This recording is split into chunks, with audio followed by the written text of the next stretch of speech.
Welcome to Kenton Teaches. Enjoy the video. In this video, I will explain how to make magnesium gel. First, gather your ingredients. You'll need 1/2 cup of magnesium chloride flakes, which are essential for the gel's benefits. Also, have 1/4 cup of distilled water on hand. Finally, prepare 1/2 teaspoon of a natural thickener, such as xanthan gum or guar gum, to achieve the desired consistency. Now, let's dissolve the magnesium flakes.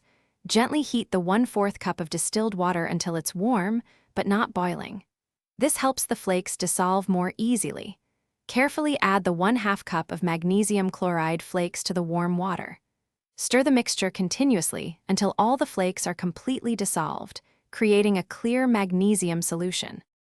To achieve that perfect gel consistency, slowly sprinkle the 1/2 teaspoon of your chosen natural thickener into the magnesium solution. As you add it, whisk the mixture continuously for about 2 to 3 minutes. Keep whisking until you notice the solution thickening and transforming into a smooth, consistent gel. Patience here ensures a lump-free product. Once your magnesium gel is ready, transfer it into a clean, airtight container. You can store this homemade gel at room temperature for several months. To use, simply apply a small amount, perhaps 1 to 2 teaspoons, directly to your skin, massaging it in gently. It's perfect for targeted relief or general magnesium absorption. Thanks for watching. Please subscribe if this video was helpful.